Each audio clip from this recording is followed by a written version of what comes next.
오늘도 함께 예배로 시작하러 이곳에 오신 여러분들을 환영합니다. 함께 사도신경 하심으로 예배 시작하겠습니다. 전능하사 천지를 만드신 하나님 아버지를 내가 믿사오며 그 외아들 우리 주 예수 그리스도를 믿사오니 이는 성령으로 잉태하사 동정녀 마리아에게 나시고 본디오 빌라도에게 고난을 받으사 십자가에 못 박혀 죽으시고 장사한 지 사흘 만에 죽은 자 가운데서 다시 살아나시며 하늘에 오르사 전능하신 하나님 우편에 앉아 계시다가 저리로서 산자 죽은 자를 심판하러 오시리라.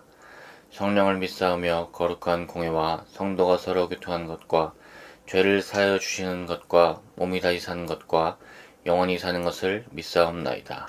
아멘. 오늘 함께 읽을 말씀은 빌립보서 2장 1에서 5절입니다. 말씀 읽도록 하겠습니다.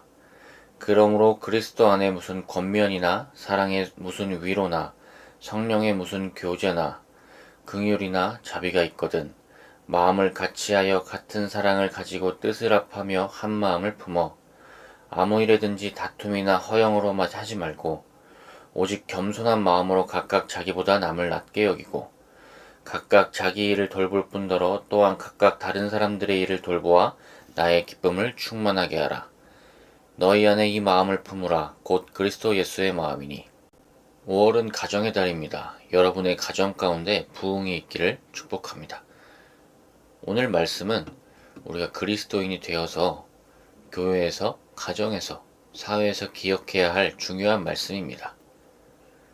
그리스도인인 것과 그리스도인이 아닌 사람의 차이는 무엇일까요? 믿는 가정과 믿지 않는 가정 모두에 권면이 있고 위로가 있고 긍휼이 있고 자비가 있습니다. 그러나 그 안에 차이가 있는데 그것은 권면, 긍휼, 자비 등의 출처와 동기의 차이입니다. 그리고 오늘 바울이 우리에게 알려주는 것은 이 중심에는 십자가가 있다는 것입니다. 십자가는 두 가지 특징이 나타나는데 여기서 하나님이 우리와 동등됨을 취하신 사건이고, 그러니까 하나님이 낮아지신 사건이고, 두 번째는 너의 운명과 내 운명을 나누지 않고 동일시하시겠다고 결심하신 사건이라는 것입니다. 이것이 그리스도인 살아가는 중요한 가치관이 되어야 됩니다. 그래서 3절은 이걸 말하는 거예요. 낮아지라는 겁니다. 그것은 사랑으로 하는 것이고 다툼과 허영이 아닌 겸손함, 남을 나보다 낮게 여기면서 시작되는 그 겸손함으로 우리가 살아야 되고, 4절에서는 내 일만 내 일로 생각하지 말고 다른 사람의 일도 내가 돌봐주라는 겁니다. 그러니까 십자가의 마음을 본받아서 예수 그리스도의 삶을 본받아 낮아짐으로, 그리고 남의 일까지 내가 돌봄으로 이렇게 살아가야 된다는 것입니다. 그리스도인에게 중요한 것은 영혼 구원과 복된 삶이에요. 이것을 아는 것이 매우 중요합니다. 우리가 성경을 보지 않습니까? 성경을 읽으면서 이삭, 야곱, 다윗, 밧세바, 솔로몬, 사울, 오늘 보는 빌립보 교회, 또 골로새 교회도 있고 여러 가지 교회가 있습니다. 그런데 우리가 성경을 읽을 때 이 사람들이 구원을 받았나? 라는 생각을 하기보다 이들이 복된 삶을 살아내는가를 보고 있습니다. 그러니까 우리가 복된 삶을 살아가는 관점에서 내 삶을 바라보고 성경을 보는 것, 이것은 매우 중요하다고 할 수 있습니다. 교회도 마찬가지입니다. 주일도 마찬가지예요. 얼마나 준비된 예배인가에 따라서 예배가 다릅니다.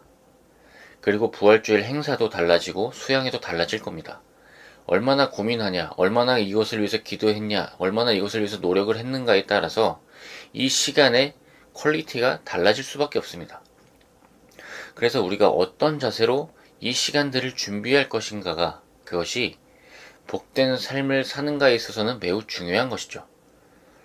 저도 어릴 때 부모님과 많은 시간을 보냈습니다. 감사하게도 구원의 문제를 삼고 살진 않았어요. 그러나 복된 삶이었는가에 의문을 가지면 궁금한 것들이 참 많이 남습니다. 그런데 이게 나중에 제가 결혼하고 제 배우자와 제 자녀와의 살아가는데 문제가 되는 것을 많은 시간 체험했습니다. 복된 삶은 실력이라서 나도 모르게 반복되는 게 많습니다. 그래서 지금도 저는 많이 부족하겠지만 정말로 나름대로는 피나는 노력을 하고 있어요. 어린 시절에 공부와 돈에 대한 이야기를 너무 많이 듣고 살아서 사랑과 기쁨에 대한 이야기를 하려고 매일매일 십자가를 떠올립니다. 그리고 아주 오랜 시간이 되진 않았지만 이제 10년을 바라보고 있는 저의 결혼 생활에 얼마 전에 아내와 이런 이야기를 나눴습니다. 지금 우리 가정에 허락된 평안을 내가 가져본 적이 없어서 가끔은 두렵다. 그래서 이 대화의 끝은 뭐였냐면, 삶을 통한 훈련의 시간들을 가짐으로써 우리가 복된 삶을 위해서 점점 더 단단해져야 되는 내면을 가져야 된다는 것이었어요. 오늘은 어린이날입니다. 박물관에 있는 것 중에 참 신기한 게 있죠. 새 발자국입니다. 새가 걸을 때 화석이 남은 거예요. 새가 걸을 때 그 돌은 부드러웠던 거겠죠. 그런데 그것이 지금 우리에게까지 남아서 그 새가 어떤 발을 가졌는지, 어떤 존재였는지, 어디로 걸어갔는지 우리에게 알려줍니다. 자녀에게 우리는 그 자국을 남겨주는 겁니다. 평생 살아갈 사랑의 십자가, 그 지혜를 우리가 남겨줄 수 있기를 기도합니다. 구원으로 말미암아 끊어지는 복된 집의 문화들이 분명히 있습니다. 많은 안 좋은 것들이 우리의 삶에서 끊어지고 좋은 것들이 생겨나기를 축복합니다. 십자가라는 것이 받아들이기에는 참 감사한 것이지만 가끔 살아내기에는 참 어렵다는 것을 느낍니다. 오늘은 어린이날이니까 조금 더 우리가 십자가를 단단히 살아내기를 기도합니다. 이 시간 기도하겠습니다. 주님 감사합니다. 그 어려운 십자가 우리가 함께 나아가기 원합니다.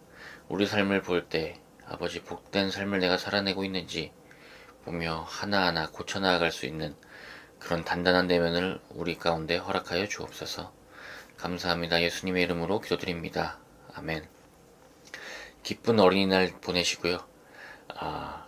힘든 인생의 과정 하나하나 우리가 복된 삶으로 나아갈 수 있기를 주님의 이름으로 축복합니다. 감사합니다.